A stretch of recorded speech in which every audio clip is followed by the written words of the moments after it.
पाकिस्तान तहरीक इंसाफ के चेयरमैन इमरान खान के top level के वकील शाह अफजल खान मरवत इस वक्त पीटीआई से नाराज है। हालांकि वो पीटीआई को एक नई जान दे चुके हैं, पीटीआई में एक मतलब फूंक मार चुकी है और पीटीआई को जो है उन्होंने एक बार फिर खड़ा कर दिया है। उसको जो है पाकिस्तान तहरीक इंसाफ के जो लीडर्स हैं, जो कि रहनुमा है, उन्होंने नाराज कर दिया है और उन्होंने अपनी नाराजगी का इजहार ट्विटर पे कर दिया है। जैसे कि आप सब मेरे साइट पर देख सकते हैं वो ट्वीट उनका। नाजरीन, शाह अफजल खान मरवत का जो नाराजगी है वो आपके सामने रखूंगा कि वो किस चीज़ पर खपा है और वो किस चीज़ पे नाराज है। उससे पहले नाजरीन आप लोगों को एक और चीज़ भी बता दूं कि क्या पाकिस्तान तहरीक इंसाफ के चेयरमैन इमरान खान माइनस हो गए? जो -1 का मुतालिबा था इस्टेब्लिशमेंट की जानिब से, क्या वो इमरान खान का जो इस्टेब्लिशमेंट का मुतालिबा था वो तहरीक इंसाफ ने पूरा कर लिया? क्या तहरीक इंसाफ के चेयरमैन इमरान खान खत्म हो गए पीटीआई से? इस पर हम लोग तफसील से बात करेंगे। नाजरीन, उससे पहले आप लोगों को यह भी बताता चलूं कि पाकिस्तान तहरीक इंसाफ का अब हकीकी चेयरमैन है कौन। एक तो हमारे पास अब बैरिस्टर गौहर अली खान आ गया है। पहले पाकिस्तान तहरीक इंसाफ का चेयरमैन इमरान खान था, अब बैरिस्टर गौहर अली खान होंगे। तो इससे अब पाकिस्तान तहरीक इंसाफ को फायदा होगा या नुकसान होगा? सबसे पहले हम लोग इस पर नजर डालते हैं। पाकिस्तान तहरीक इंसाफ के चेयरमैन इमरान खान ने एक बहुत बड़ा स्ट्रोक खेला, जो कि उन्होंने गौहर अली खान को चेयरमैन बनाया, क्योंकि पाकिस्तान तहरीक इंसाफ को एक बहुत बड़ा नुकसान होने वाला था। अगर पाकिस्तान तहरीक इंसाफ के चेयरमैन इमरान खान टिकटों की तकसीम कर लेते, मतलब उनको टिकट दे देते और उस टिकट पर जो कागजात नामजदगी है उन पर पाकिस्तान तहरीक इंसाफ के चेयरमैन इमरान खान अपना साइन कर लेते, तो इलेक्शन कमीशन ने वहां पट्टा डालना था। इलेक्शन कमीशन ने कहना था कि पाकिस्तान तहरीक इंसाफ के चेयरमैन इमरान खान तो खुद नाअहल है, तो वो किसी को टिकट कैसे जारी कर सकते हैं, और ये टिकट उस वक्त तक जारी नहीं होगा जब तक ये अहल नहीं होगा। सो उन्होंने तकरीबन 2 दिन का टाइम देना था पाकिस्तान तहरीक इंसाफ के चेयरमैन को कि आप अपनी नाअहली ख़त्म कर दे, तो अदालतों ने ख़त्म करना ही नहीं था। तो उसके बाद जो है इलेक्शन कमिश्नर जो है पाकिस्तान तहरीक इंसाफ के जो मतलब जितने भी उम्मीदवार थे इलेक्शन के लिए, जो कि कैंडिडेट्स थे, उनको कहता कि आप आज़ाद हैसियत से इलेक्शन लड़ ले और पाकिस्तान तहरीक इंसाफ का जो कि बल्ले का निशान है वो ख़त्म कर देता और पाकिस्तान तहरीक इंसाफ की पार्टी बढ़ जाती। नाजरीन, यहाँ पर पाकिस्तान तहरीक इंसाफ के चेयरमैन इमरान खान ने जो काट खेला है वो बहुत ही आला और शानदार किस्म का है। और पाकिस्तान तहरीक इंसाफ ने यहाँ पर नाजरीन एक और चीज़ आपको बता दूं कि कंपनी ने तो तैयारी करवाई थी, और जो डिजिटल मीडिया है या फिर इलेक्ट्रॉनिक मीडिया है वहाँ पर टॉक शोज भी शुरू होने वाले थे और तैयारी हो चुकी थी, और इस बारे में बात ही होनी थी कि अब पाकिस्तान तहरीक इंसाफ तो फंस गई है, पाकिस्तान तहरीक इंसाफ की पार्टी ख़त्म हो गई है और उनका जो बल्ले का निशान है वो भी ख़त्म हो गया है। तो इस बारे में अब बहुत बड़ा शोर होना था, लेकिन पाकिस्तान तहरीक इंसाफ के चेयरमैन इमरान खान ने पहले ही कहा था कि मैं माइंड गेम का मास्टर हूं और यह सियासत माइंड गेम ही होता है, और उन्होंने माइंड गेम स्ट्रोक ही खेला, जो कि इस वक्त कंपनी खामोश है और मुस्लिम लीग नून भी खामोश है। अब यहाँ पर सीन ये है नाजरीन कि पाकिस्तान तहरीक इंसाफ का चेयरमैन जो है वो इमरान खान होगा, लेकिन जो अबूरी चेयरमैन उन्होंने गौहर अली खान को, बैरिस्टर गौहर अली खान को रखा है, वो सिर्फ साइन कर सकता है, और एक तोता है जो इमरान खान बोलेगा वो यहाँ पर मीडिया के सामने वही बोलेगा जो इमरान खान ने बोला होगा, और एक लफ्ज भी आगे नहीं बोलेगा। अगर वो बोल सकता है तो फिर इमरान खान उसको हटा भी सकता है, क्योंकि इमरान खान सुप्रीम लीडर है पाकिस्तान तहरीक इंसाफ का, और ये साबित हो चुका है। और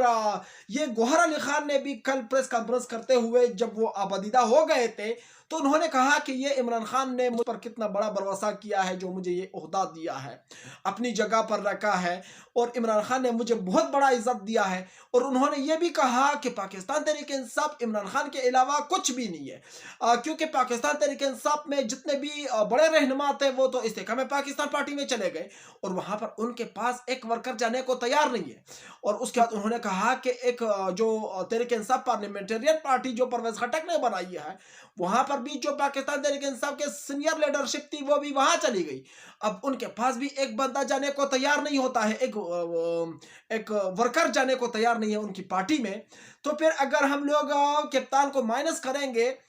तो यहाँ पर एक और बड़ा प्रोग्राम ये होगा कि सारा पिटाई छोड़ के एक आज़ाद हैसियत से इमरान खान का साथ देंगे। नाजरीन, यहाँ तक तो आप लोगों को समझ आ गई कि पाकिस्तान तहरीक इंसाफ का चेयरमैन ही सबसे बड़ा चेयरमैन है और सुप्रीम लीडर है और उनके फैसले के बगैर कोई काम नहीं होगा। ये जो बैरिस्टर गौहर अली खान है ये अबूरी चेयरमैन है, इससे कुछ भी नहीं होगा, आप लोग टेंशन ना लें। यासर अफजल खान मरवत पीटीआई के रहनुमाओं से नाराज हैं और उन्होंने आज ट्विटर पर गिला शिकवा भी किया है कि मेरे खिलाफ एक बहुत बड़ा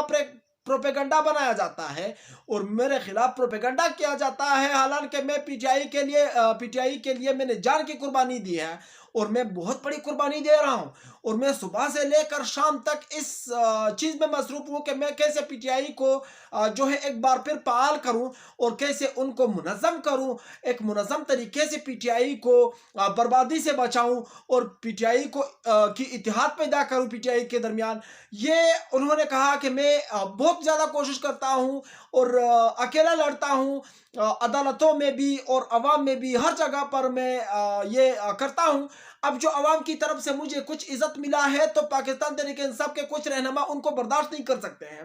उन्होंने कहा कि ये बर्दाश्त करना चाहिए क्योंकि मैं जो है जान पर खेल कर एक बहुत बड़ा खतरा मोल ले रहा हूं और उन्होंने कहा कि मैं पाकिस्तान तहरीक इंसाफ के साथ वफादारी करना चाहता हूं और मुझे कोई बड़ा ओहदा नहीं चाहिए। कुछ लोग कहते हैं कि जब मैं यहाँ से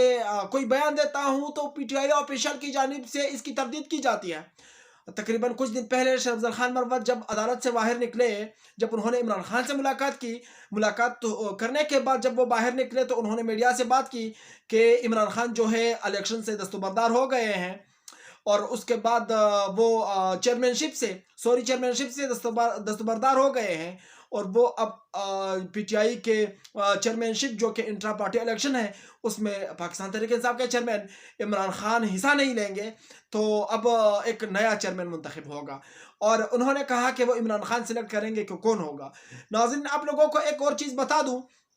कि यासर अफजल खान मरवत ने उसके बाद तकरीबन 2-3 घंटे के बाद ARY में वसीम बादामी के साथ प्रोग्राम में बात करते हुए कहा कि बैरिस्टर गौहर अली खान को इमरान खान ने नामजद कर दिया है। तो इस बात पर जो है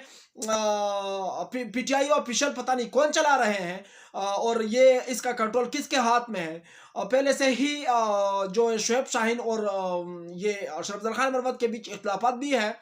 कौन कहता है कि मतलब प्लान आप अच्छा नहीं करते हो, वो दूसरा कहता आप अच्छा नहीं करते हैं, इनके बीच कुछ इख्तिलाफात है। लेकिन उसके बाद जो है जब ये यासर अफजल खान मरवत ने वसीम बदामी के प्रोग्राम में कहा था कि इमरान खान ने जो है गौहर अली खान को चेयरमैन सेलेक्ट कर दिया है, नामजद कर दिया है, तो उसके बाद पीटीआई ऑफिशियल की जानिब से एक बहुत बड़ा पोस्ट और ट्वीट नज़र आता है ट्विटर पर और फेसबुक पर कि इमरान खान ने ऐसा कुछ भी नहीं कहा है और ये जो है उनका अपना स्टेटमेंट है यासर अफजल खान मरवत का और चेयरमैन जो है इमरान खान ही रहेंगे। अब यहाँ पर उसके बाद जो है लतीफ़ कोसा साहब ने भी ये बात की कि इमरान खान तो चेयरमैन है लेकिन बैरिस्टर गौहर अली खान को अबूरी चेयरमैन बना दिया गया है और उसके बाद नईम हैदर पंजुता साहब ने भी ये बयान की। तो अब बात तो पक्की हो गई कि यासर अफजल खान मरवत सच बोल रहे थे और बाकी पीटीआई की ऑफिशियल की जानिब से, पीटीआई का जो ऑफिशियल पेज है या जो ट्विटर अकाउंट है उनकी जानिब से जो ये पोस्टें की जाती है कि यासर अफजल खान मरवत की जो बयान होती है उनकी तरदीद की जाती है। अब मुझे समझ नहीं आ रहा कि ये किसके कहने पर हो रहा है और ये किसके हाथ में है, ये किसके कंट्रोल में है, ये कौन चलाता है। नाज़रीन, यासर अफजल खान मरवत ने ट्विटर अकाउंट के पोस्ट में ये भी कहा कि अब मेरे हिस्से में जो इज्जत आई है अवाम की तरफ से इसका कीमत भी मैंने चुकाया है क्योंकि मैं इसके लिए दिन रात मोटरसाइकिलों पे घूमता हूँ, गाड़ियों पे घूमता हूँ, उधर जाता हूँ, हर जगह पर मैंने किसी भी जगह पर मैंने ये नहीं सोचा कि अब मुझे नहीं जाना चाहिए, मुझे मेरे लिए ख़तरा है या मुझे मार देंगे या मुझ पर हमला कर देंगे, तो मैंने इसके लिए बहुत बड़ी कुर्बानी दी है, मेरे हिस्से में इज़्ज़त आया है, तो आप लोग इसको बर्दाश्त कर लीजिए। और उन्होंने ये भी कहा, उन्होंने ऑफर भी किया कि मैं पीछे हट जाऊँगा, आप लोग आ जाए, आप लोग फ्रंट से लीड करें और आप लोग जो है जो आप जिस सोफे पर आप बैठे हैं, जहां से आप ट्वीट करते हैं, उस सोफे से ज़रा हट के आप किसी शहर में जाके वहां पर एक कन्वेंशन करके दिखाए तो मैं आपको मानता हूं मैं पीछे हट जाऊंगा और मैं ये जो है ये इज़्ज़त भी नहीं चाहिए मुझे आवाम का, जो मैं कोई काम ना कर सकूं आवाम के लिए। ये तो मैंने खुद किसी को नहीं बोला है कि आप मुझे इज़्ज़त दे दे या मुझे बड़ा रहनुमा बना दे, और जब मुझे कोई कामयाबी मिलती है तो मैं खुश होता हूँ। और उन्होंने एक बहुत बड़ा एक ये भी बयान जारी कर दिया है कि मुझे पाकिस्तान तहरीक इंसाफ के चेयरमैन इमरान खान की जानिब से हुक्म है कि आप जलसे और जुलूसों की जो है रहनुमाई करें और फ्रंट से लीड करें आप उनको। और उन्होंने कहा कि आप हर जगह पर जलसे और जुलूसों और कन्वेंशंस की क़ियादत करें। और उन्होंने मुझे यही कहा है जब तक इमरान खान मुझे मना नहीं करेंगे तो मैं किसी भी कन्वेंशन से मतलब पीछे नहीं हटूंगा और ना किसी जलसे से पीछे हटूंगा। उन्होंने कहा कि हमने तैयारी पकड़ ली है और हम जो है खैबर पख्तूनख्वा में तो कन्वेंशन शुरू हो चुके हैं और अब खैबर पख्तूनख्वा में पेशावर में हम लोग एक बहुत बड़ा जलसा करने वाले हैं जिसमें लाखों लोग शिरकत करेंगे। अब मुझे नहीं पता लाखों होंगे या हजारों होंगे, वो बात की बात है। फिलहाल उन्होंने ये कहा है तो शायद उनके पास कोई हुकूमत अमली भी होगी कि आवाम को हम लोगों ने जलसगाह तक कैसे पहुंचाना है, क्योंकि वहां पर पुलिस अब रेड कर चुकी है। वहां पर पुलिस ने डेरे डाल दिए हैं जहां पर पाकिस्तान तहरीक इंसाफ के चेयरमैन इमरान खान की पार्टी की जो जलसा होने वाली है। नाजरीन, आप लोगों का इस रिपोर्ट पर क्या कहना है वो आप लोग मुझे कमेंट में ज़रूर बताइए। मैं चलता हूँ, इंशाल्लाह नेक्स्ट व्लॉग में मिलूंगा अगर ज़िंदगी रही। अल्लाह हाफिज़।